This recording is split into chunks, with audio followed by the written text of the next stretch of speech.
I'm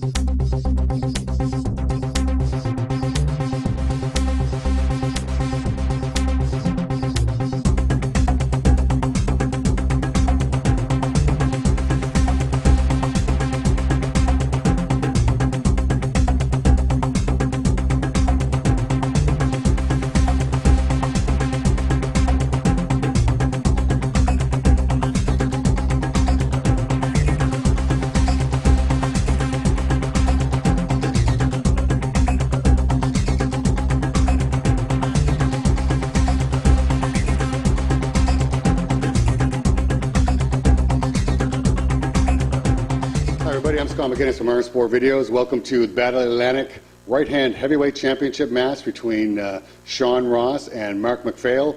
Turn it over to one of my broadcast partners, Rick Pinkney. Rick, give us a rundown on Mark MacPhail. How do you think he's going to perform this afternoon?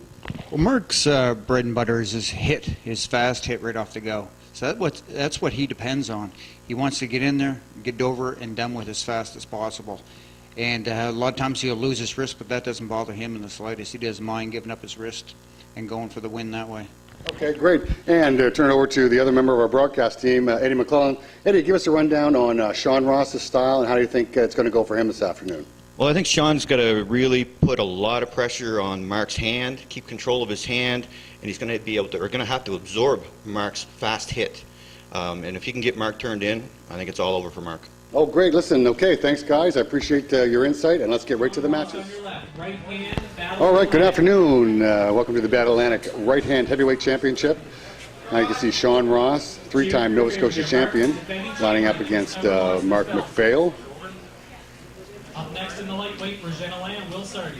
Mark is a 16-time Nova Scotia champion, and they're pulling today for Battle Atlantic championship belt, the best 3 out of 5. Between each match.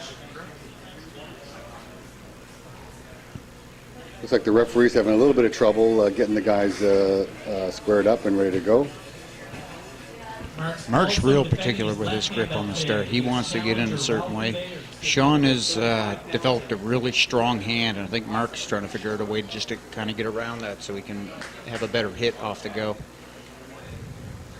You see, Sean also likes to knife in a bit. Yeah. And that's one thing you got to really watch with Sean to make sure he's not knifed in. And Mark, you got to watch his shoulders. Mark likes creeping in with his shoulders to give him that fast hit. So again, Sean's starting to come inside. So basically, so you're saying the key to this whole matchup is right off the go, is that right? Yeah, definitely. Sean's going to try to hit a high hook, and Mark's just going to try to smash right through him as fast as he can. This can be a real close. Sometimes these guys hit into a hook. And if they kind of stay with a high hook, it's a real good match. If they kind of go to more of a lower hook, then it's more of a game for Sean. Sean likes the real deep low hook, where Mark likes more of a higher hook. And Sean, it seems like Sean absolutely understands what he has to do here to get this match over Mark. I don't know if he's going to like this referee's grip so much, though. Referee Chris Scott setting that ref's grip in there. Big hit by Mark. They're in deep in the hook now. Deep hook. We're in Sean's territory right here. Takes the first win.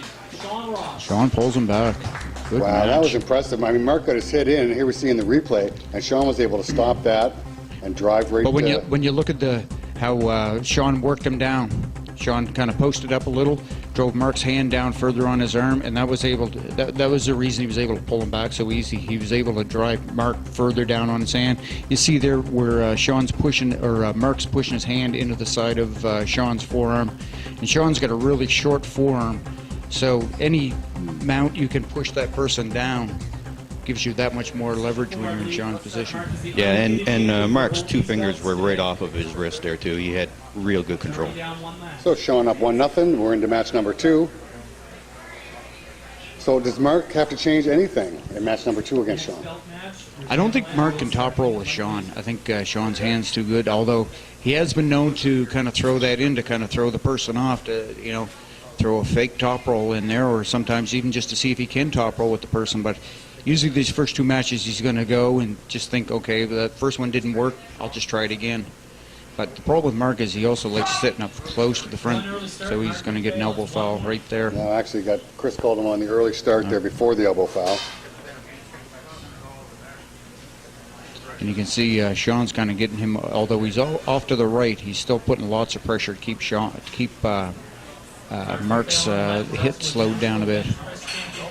Yeah, I think Mark, he might want to try that press that he's well known for. So going into the hook is it's not gonna work for him.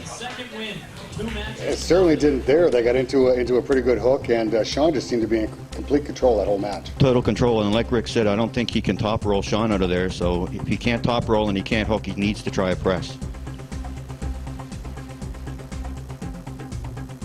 Sean has so much power when he gets inside. Yeah, that's Sean's bread and butter right in there. He's got his wrist wrapped right around the back of Mark's hand, and once he gets him going, it's hard to stop him. Mark's definitely thinking now. Well, he's got to be now, and I just noticed that at the beginning of the last match, after the first match, during match number 2, Sean just seemed to be looking more and more comfortable at the table during the setup. Confidence seemed to be growing each time. Well, once you get that first match out of the way, that's everything. You know, now you can kind of relax. You're up 1-0, especially now he can really relax because he's up 2-0. So you know he doesn't mind taking a little bit of a chance somewhere where Mark just cannot. He can't lose now. There it is, big hit again. Yeah, same thing. He's hitting way too low into him. Champion, Battle of the Atlantic champion, Sean Ross. 3 matches to nothing. Wow, 3 matches to nothing for Sean Ross. New heavyweight champion of the Battle of the Atlantic. Yeah. What does Mark MacPhail have to do to regroup and be able to come back and challenge again for that belt? He's got to realize how, if you see right there in the slow motion where he's hitting, he's just banging right into Sean's forearm.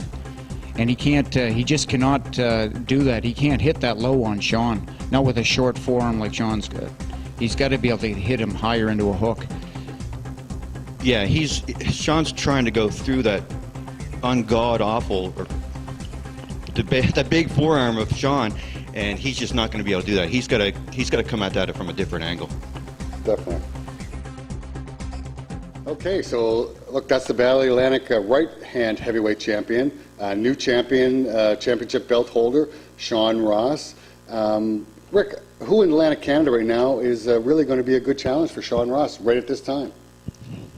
Nobody right now. Unless Greg Harnish comes back, nobody's really touching Sean right now. He seems to be the man in Atlantic Canada. So hopefully he can go on to the Nationals, and you know he's really improved here in the last year and a half. So hopefully he can make it to Nationals this year and see what he can do with them guys. Okay, and Eddie, so what does Mark MacPhail have to do to regroup, go back to his training, and what does he have to do different in his style and his hits to be able to get back to the top? Well, I really would have liked to see Mark do that press in there to see if he could go through Sean's power. But Mark's really got to go back to the drawing board and figure out what he's doing wrong, look at the direction that he's pulling with Sean, and just figure that puzzle out. All right, great. Thanks, guys. Thanks, everybody, for joining us on Battle of the Atlantic, and we'll see you next time.